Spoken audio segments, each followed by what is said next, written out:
Hello, all the nerds out there. I hope you all are doing fine. And guess what? Today we are going to discuss Virgil. And I know everybody is pretty excited because they are going to learn about Aeneid, right? And before that, before we move into the work, first of all, we'll talk about the biography of Virgil. So here we go. You can see over your screen all the points, important points regarding his life. So, on October 15, 70 BC, Virgil, who's also known as Vergil, Virgil, the spelling could be different. So, was born in a small farming village called Aeneas in Italy. So, back then, he and his father weren't considered Roman citizen until 49 BC. And you know why?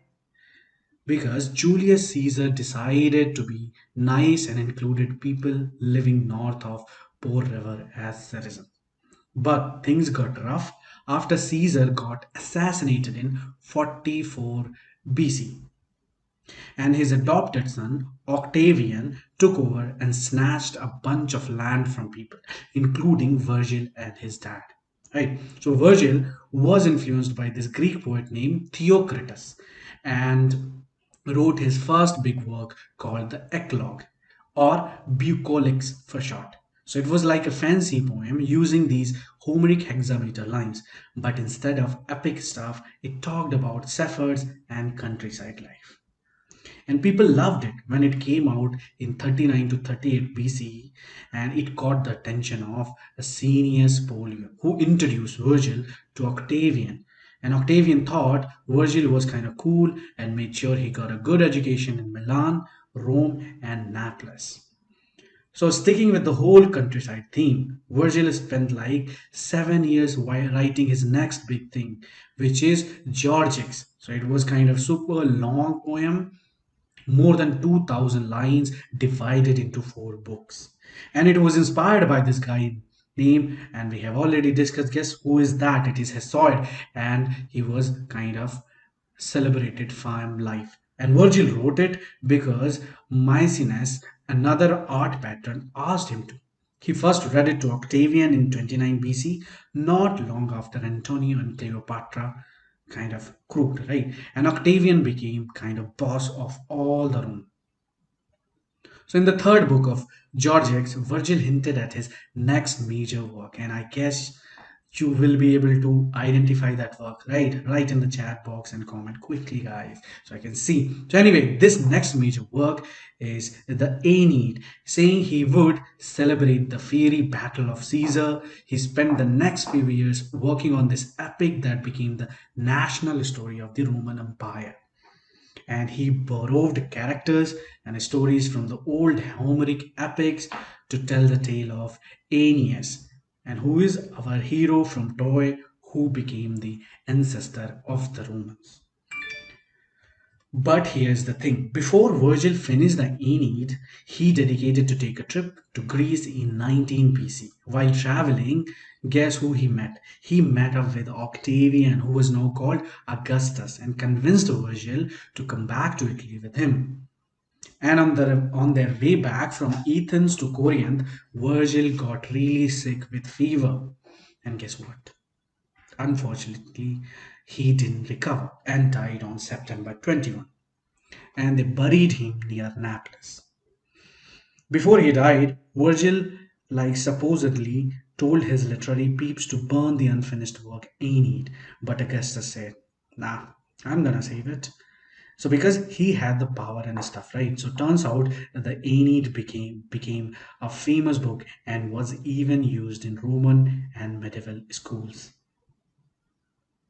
Even after the Roman Empire fell, people still thought Virgil was kind of awesome. And the Aeneid became an important Latin text. And Christians liked it too because it talked about the founding of the holy city and had this part in the fourth eclogue that they saw as a prophecy about Jesus.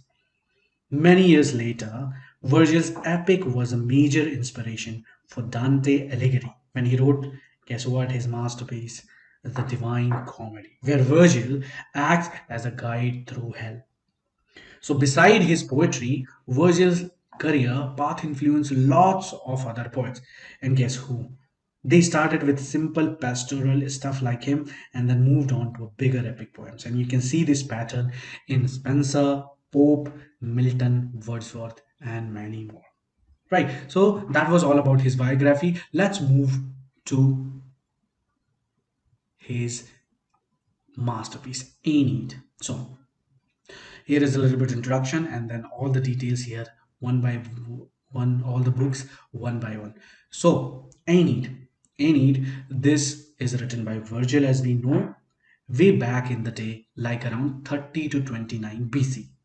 And it is written in this fancy style called hexameters, right? But what Virgil didn't finish about 60 lines before he died, right? So the Aeneid is all about that character Aeneas and this legendary guy who's supposed to be the big shot behind what Rome's awesomeness. And the poem is divided into 12 books and tells the story of how Aeneas founded the city of Lavinium, which eventually led to Alba Longa. And you guessed it, it is Rome. So basically, Aeneas were told that it's his destiny to build this new town with a bright future in the west while he was escaping what the burning ruins of Troy. So now let's see the outline of the whole book, which is 12 book, right? And 1 to 6 book we'll talk about it is in journey. So he takes the journey in Italy. And what happens in book 1? There is a storm and refugee. Book 2, Trojan horse and sack of Troy. Book 3, wandering. 4, fate of Queen Dido. 5, Sicily. And 6, underworld. Right? And when you remember this underworld, where you find the divine comedy, right? Yes, you are right. So, and the second part of the book, which is like War in Italy, starts from book 7 to 12, right? And book 7 says that arrival in Latium, an outbreak of war, visit Palantium, site of future Rome. Then in book 9, that Turnus, siege of Trojan camp. And the 10, first battle, 11, that armistice and battle with Camilla. And in the final book, final battle and duel of Aeneas and Turnus.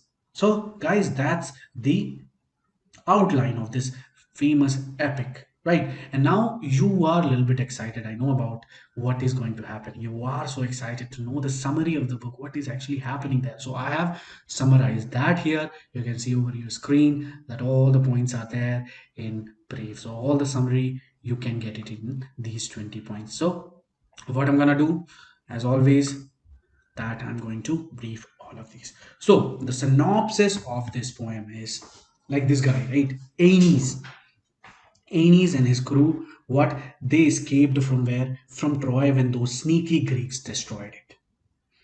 And they were sailing toward Italy, but kind of crazy storm messed up. And what happened? Their navigation ended up landing them in Carthage. Okay, and the queen of Carthage, who is, as we know, Dido, what she does, she welcome all of them, and Aeneas spilled the bean. You know what about this? Their crazy journey. Okay, so Dido welcomes them, and what happens? Dido falls in love with Aeneas, right? So he told her how the Trojan War ended with that whole wooden horse trick that we have already discussed, right? So can you believe it? They fell for it, and the Greeks were hiding inside that horse. And Aeneas managed to escape with his father, son, and some statue representing their city. So they set sail for Italy, hoping for a fresh start promised by the gods. But they faced one disaster after another. When his dad died, they got stuck in where? Carthage because of some nasty weather. So Aeneas visits his father Anchises in a dream. Then what happened? Anchises shows him a vision of Rome's future, and you know what happened? Dido, as we know here, Dido, as we know that she was totally into Aeneas, right? And after hearing his story, love was kind of in the air, and she fell like head over heel for Aeneas. And they were all kind of lovey-dovey for a while, but then the gods had kind of his own omen, right? Of whatever the play the god do in that, these kind of epic and also drama had like, and reminded Aeneas of his mission. So he was like, what? Guess. So he was like, he was telling Dido, I mean, I'm just telling you in my way. Sorry, babe. Gotta go and build a new city. So I can't stay here. I'm going. So Dido couldn't handle the heartbreak, and what happened? She killed herself using Aeneas' sword. So it was a total mess, right? So as they continued like sailing to Italy, what happens? They got hit by again more bad weather and ended up where? Guess, in Sicily. And then Aeneas' dad, as we know that character, Aeneas' dad is Anchises, right? And he what paid him a visit, and where? In his dream. So that got Aeneas kind of all pumped up to reach Italy. He even took a detour to the underworld to visit his dad. So Anchises like showed him this epic vision of Rome's future greatness. So talk about motivation, it's there. So Aeneas was kind of fired up, and his crew was like, "Let's do this, man." So Aeneas, then what happened when they finally got to Italy? King Latinus thought Aeneas was kind of chosen one to marry his daughter, and guess again, something is gonna happen, right? And his daughter, that king's daughter, is Lavinia, but the queen was like, nah, she should marry Turnus instead. So they stirred up that trouble between the Trojans and the locals. So it got heated when Trojan accidentally killed a local's pet deer that gave Turnus the perfect excuse to start a war. Can you imagine the war started with uh, pet deer, right? So anyway, then what happened? The river god, as we know, Tiberius, showed up and told Aeneas to sail up where? To the river to find some allies.